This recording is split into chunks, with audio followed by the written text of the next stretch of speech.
They say some people walk into your life for a season, and others stay long enough to change its meaning entirely. I never expected that the person who would change mine would be the one standing at the front of a classroom. When I first walked through those wooden doors, I was just another young student chasing grades, trying to make sense of a world that felt too big for me. The air smelled of chalk, dust, and rain, and I remember thinking that nothing extraordinary ever happened in places like this. I couldn't have been more wrong. Her name was Mrs. Elaine Turner. 60 years old, soft silver hair, calm eyes that seemed to hold entire worlds behind them, the kind of teacher whose silence carried more authority than most people's shouting. She moved slowly, gracefully, like someone who had long ago made peace with time. The first thing she wrote on the board that day was a lesson plan or a quote from a famous philosopher. It was a sentence that would stay with me for the rest of my life. The greatest minds aren't the ones who know the most, but the ones brave enough to admit they don't. The rest of the class just copied it down mechanically, but I couldn't. I was too busy staring at the person who had written it, realizing that I was learning something deeper than words. As weeks passed, something shifted quietly between us, something unspoken, invisible, yet undeniable.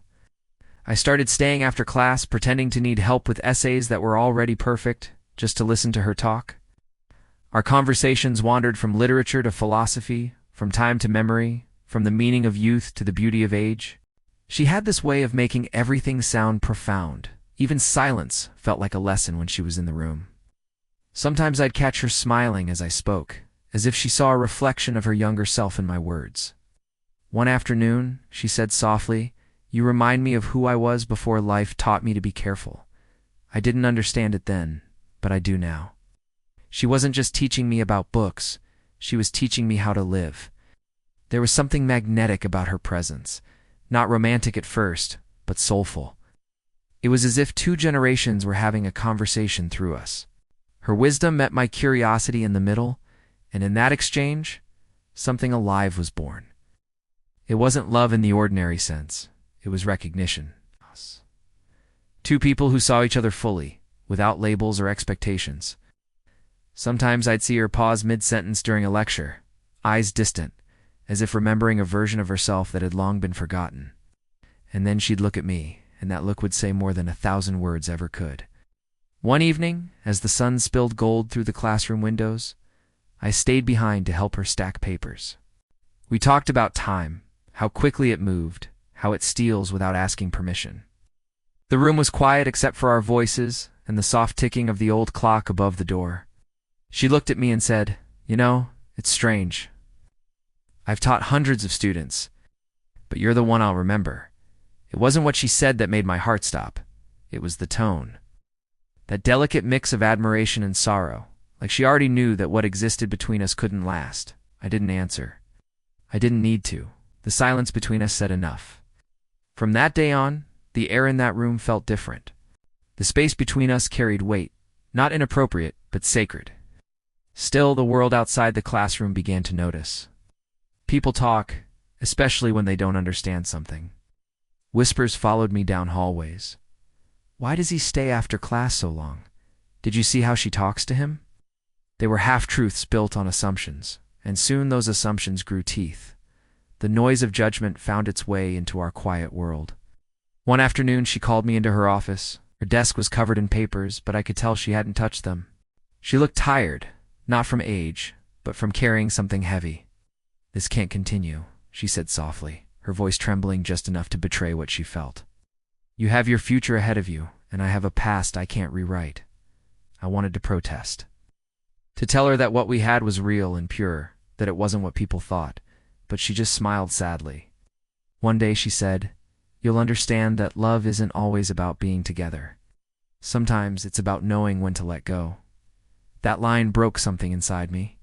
Because she wasn't talking like a teacher anymore, she was talking like someone who cared too deeply to stay. Graduation came sooner than I wanted. The day was bright, filled with applause and cheers, but I barely heard any of it. I could only see her sitting on the stage, clapping as names were called, hiding her emotions behind polite smiles. When my name was announced, our eyes met for the briefest second. That look had held everything.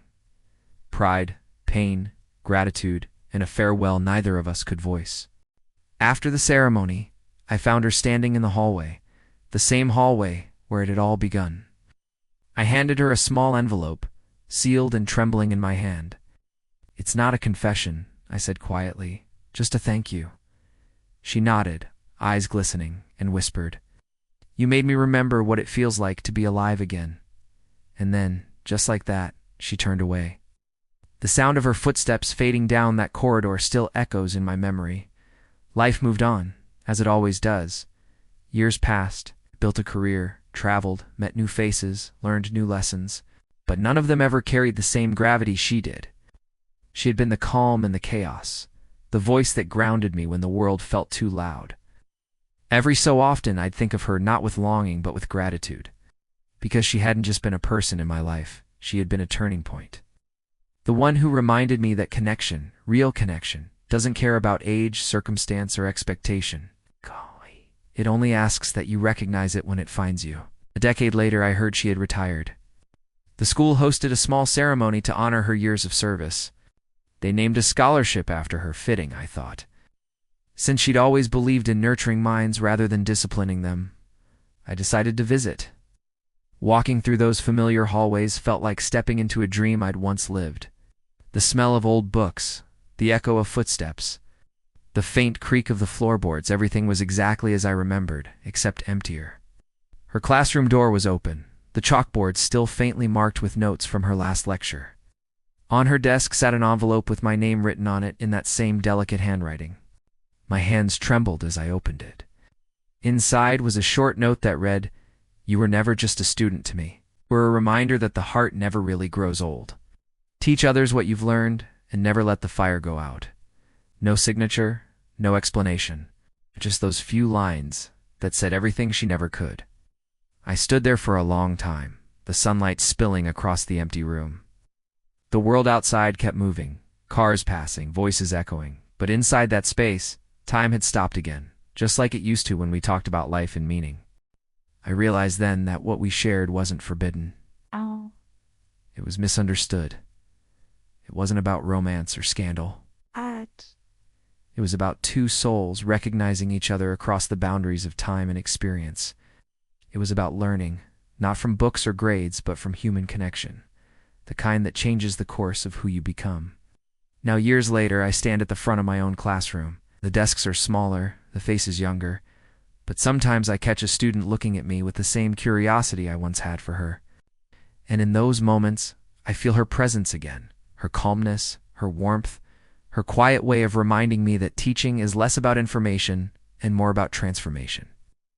I write on the board the same words she wrote on that first day. The greatest minds aren't the ones who know the most, but the ones brave enough to admit they don't. The students scribble it down without much thought, but I smile because I know that somewhere among them someone will carry that line the way I did. Life comes full circle like that. The student becomes the teacher, the lesson becomes the legacy, and the connection that once felt like a fleeting spark becomes something eternal. I often think back to her words, that love isn't always about being together. Sometimes it's about letting go so someone else can grow, and I finally understand. She didn't leave because she stopped caring. She left because she cared enough to give me the space to become who I was meant to be. As I turn off the lights and close my classroom door at the end of the day, I whisper a quiet thank you to the woman who taught me more about life than any curriculum ever could, because she wasn't just my teacher, she was the lesson itself. The kind that doesn't end when the bell rings, the kind that lingers in every choice, every word, every dream that dares to live on. And maybe that's what real teaching is, not about facts or exams, but about leaving behind a spark that keeps burning long after you're gone. She gave me that spark. And in every classroom I walk into now, I try to pass it on.